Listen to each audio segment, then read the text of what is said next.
दिल ना उम्मीद तो नहीं, नाकाम ही तो है, लंबी है गम की शाम मगर शाम तो है। दोस्तों, मैं मयंक जोत आपके सामने उपस्थित हुआ हूँ एक बहुत ही महत्वपूर्ण विषय में बात करने के लिए। इस विषय का टॉपिक है, जो विषय है, सफलता और असफलता मात्र आपका दृष्टिकोण है।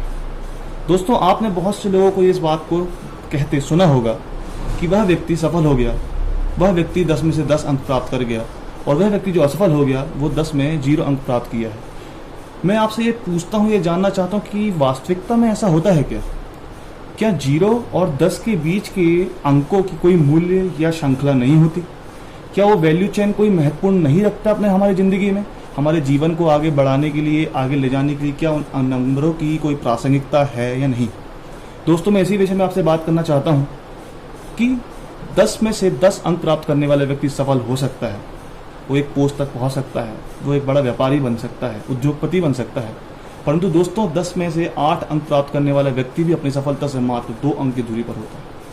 वो उस 0 नंबर प्राप्त करने वाले व्यक्ति से, जिसने कोई प्रयास नहीं किया, उससे कई मायने में ऊपर होता है। दोस्तों, भले ही वो कुछ जिंदगी में कुछ ऐसा प्राप्त ना कर सके कि जिससे लोगों की वाहवाही का कारण बन सके, परंतु उसकी जिंदगी संतुष्टिजनक, आनंदमयी और बहुत ही व्यापक दृष्टिकोण के साथ व्यतीत होगी।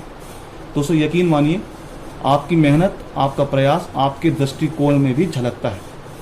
ये दृष्टिकोण हमें आगे जीवन में आगे ले जाने के लिए जितना महत्वपूर्ण है दोस्तों, वो प्रयास से भी ज़्यादा महत्वपूर्ण होता है। क्योंकि प्रयास नाम मात्र का यह प्रयास नहीं कहलाता कि आप उसको पढ़ाई कर रहे हैं, किसी एग्जाम की तैयारी कर रहे हैं या कोई व्यापार को आगे बढ़ाने का प्रयास कर रहे हैं, तो वो अनमना या अनचाहा प्रयास नहीं। प्रयास में कहने का तात्पर्य है पूर्ण समर्पण, त्याग, भक्ति भावना और श्रद्धा के साथ हम अपने जीवन को, अपनी पढ़ाई को या अपने प्रयासों को आगे ले जाएं। दोस्तों, एक बहुत ही अच्छी कहानी आपको सुनाऊंगा।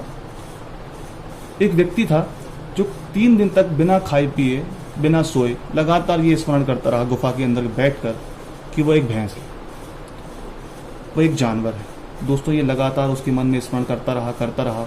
3 दिन बीत गए, रातें बीत गई। जब 4थे दिन वह व्यक्ति सुबह देखता है और वो चाहता है कि मैं उस गुफा से बाहर निकलूं, तो दोस्तों, सबसे बड़े मजे की बात यह है कि उसकी सींगें उसको उसकी गुफा से बाहर आने से रोकती है ना मजे की बात? उसकी सींगें उसको गुफा को बाहर आने से रोकती है, जबकि वह व्यक्ति है, एक मानव है, परंतु बावजूद उसकी सींगें निकल आती हैं। दोस्तों, ये सींगें नहीं, दरअसल हमारे झूठे आवरण होते हैं, आसपास के हमारे द्वारा, खुद के द्वारा निर्मित किए हुए झूठे आवरण होते हैं। आप सोचिए दोस्तों एक बात कि 3 दिन तक या बिना रात खाए पिए जो व्यक्ति इस बारे में स्मरण करता है और एक ऐसा झूठा आवरण निर्मित करता है, तो हम अपनी जिंदगी के साथ क्या करते हैं दोस्तों? हम भी अपनी जिंदगी के साथ लगातार उन्हीं बातों को स्मरण में रखते हैं, उन्हीं परेशानियों को, उन्हीं समस्याओं का रोनर होते हैं दोस्तों, जो हमारे जीवन में एक झूठे आवरण का निर्माण कर देता है।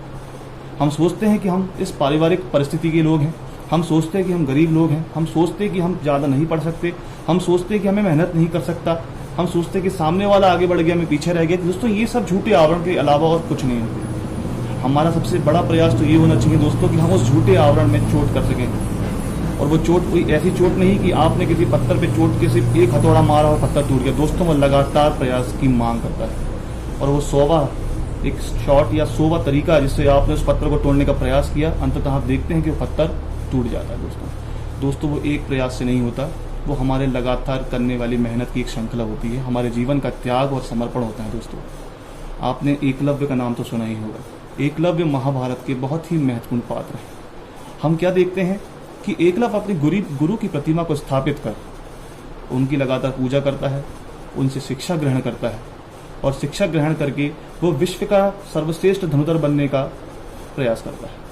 यहाँ तक कि अर्जुन भी उसको देख के चौंक जाता है कि इतना बड़ा धनुधर जो बिना किसी गुरु के, बिना किसी शिक्षा के डायरेक्ट बात किए अप्रत्यक्ष तौर पे ये सारी चीज़ सीख रहा था, गुरु की बातें छुप छुप के सुन रहा था, तो कौन सी वो बात थी जो उसको लगातार इस बात के लिए प्रेरित कर रही थी कि वो आगे बढ़े?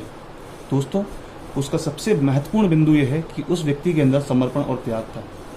आप ये मान के चलिए कि समर्पण और त्याग उस खाली बल्ब की भांति होते हैं। दोस्तों, यदि आपने कई बार देखा होगा कि हम बल्ब को फोड़ते हैं तो उसमें एक अजीब सा साउंड आता है और बड़ा तेज से वो साउंड हमें सुनाई देता है। दोस्तों, दरअसल वो निर्वात की वजह से होता है। बल्ब में वायु नहीं होती, बल्ब में निर्वात होता है, और उस निर्वात को भरने के लिए चारों दिशाओं से हवाएं उस बल्ब के अंदर प्रवेश करती हैं, जिसकी वजह से हमें वो साउंड सुनाई देता है। दोस्तों, वही ताकत होती है समर्पण में। एक खाली पात्र की तरह होता है समर्पण।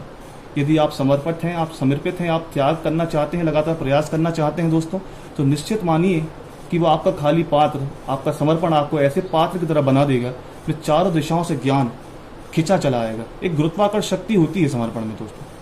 इसलिए मेरा ये मानना है कि आप ये सब बातों पे बिल्कुल भी ना सोचें कि लोग हमारे बारे में क्या सोचते हैं।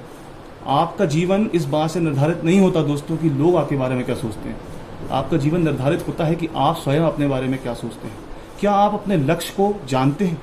बहुत बड़ी बात कह रहा हूँ दोस्तों। आपको लगेगा कि ये जी क्या उत्पत्ति सी बात है कि एक लक्ष्य को जानना न जानना क्या होता है। मैं ये बनना चाहता हूँ तो बनना चाहता हूँ, एक बहुत सामान्य तौर पर तो यही कहा जाता है दोस्तों। लेकिन नहीं, लक्ष्य को जानना भी उतना ही महत्वपूर्ण है जितना अपने आप को जानना दोस्तों। हमारी कमजोरियाँ हमारे लक्ष्य से कितनी छोटी हैं, कितनी बड़ी है, ये बहुत महत्वपूर्ण बिंदु है। हमें मालूम होना चाहिए कि हम क्यों बनना चाहते हैं, वही क्यों बनना चाहते हैं, हम उसी क्षेत्र में क्यों आगे जाना चाहते हैं दोस्तों। तो लक्ष्य के साथ हमारे अंतर्मन का सामंजस्य होना भी उतना ही आवश्यक है। और दूसरा सबसे महत्वपूर्ण बिंदु दोस्तों कि उस सामंजस्य के साथ साथ हमारे जीवन में महत्वाकांक्षा का स्थान होना चाहिए, परंतु एक हद तक। आपकी महत्वाकांक्षा कहीं ऐसा ना हो कि आपके जीवन के आनंद को छीन लेने का कारण बन जाए। ये निश्चित मानिए कि बहुत महत्वाकांक्षी व्यक्ति अपने जीवन में कितना ही सफल क्यों ना हो जाए, लेकिन उसकी सफलता उसकी एक मात्रात्मक सफलता हो सकती है दोस्तों। मात्रात्मक मतलब एकदम गणितीय रूप में 0 से 10 के बीच ये कोई भी अंक प्राप्त कर सकता है, उसको सफलता कह सकते हैं दोस्तों। मात्रात्मक सफलता और गुणात्मक सफलता में भारी अंतर होता है। आपने देखा होगा कि हमारे देश के सैनिक लगातार हमारे देश को बचाने के लिए, हमारे देश की रक्षा के लिए सीमा पर डटे रहते हैं। तो आपको क्या लगता है दोस्तों कि क्या वो महज कुछ वेतन के लिए, कुछ पैसों के लिए अपने देश की रक्षा कर रहे होते हैं, कि उनको वेतन मिलता है उसके बदले में? दोस्तों ऐसा बिल्कुल भी नहीं है। मैं बस यही बात कहना चाहता हूँ, उसका वेतन उसको मिलने वाली मात्रात्मक सफलता है दोस्तों, लेकिन उसका समर्पण, देश के प्रति प्यार उसका गुणात्मक सफलता है। आप इस बात को अच्छे से समझ पाएंगे उदाहरण से दोस्तों कि हमें अपने आप को गुणात्मक सफलता की ओर ले जाना चाहिए। हमारा प्रयास ये होना चाहिए कि हम महत्वाकांक्षी तो हों, लेकिन हमारे जीवन में एक संतुष्टि का भी महत्वपूर्ण स्थान होना चाहिए।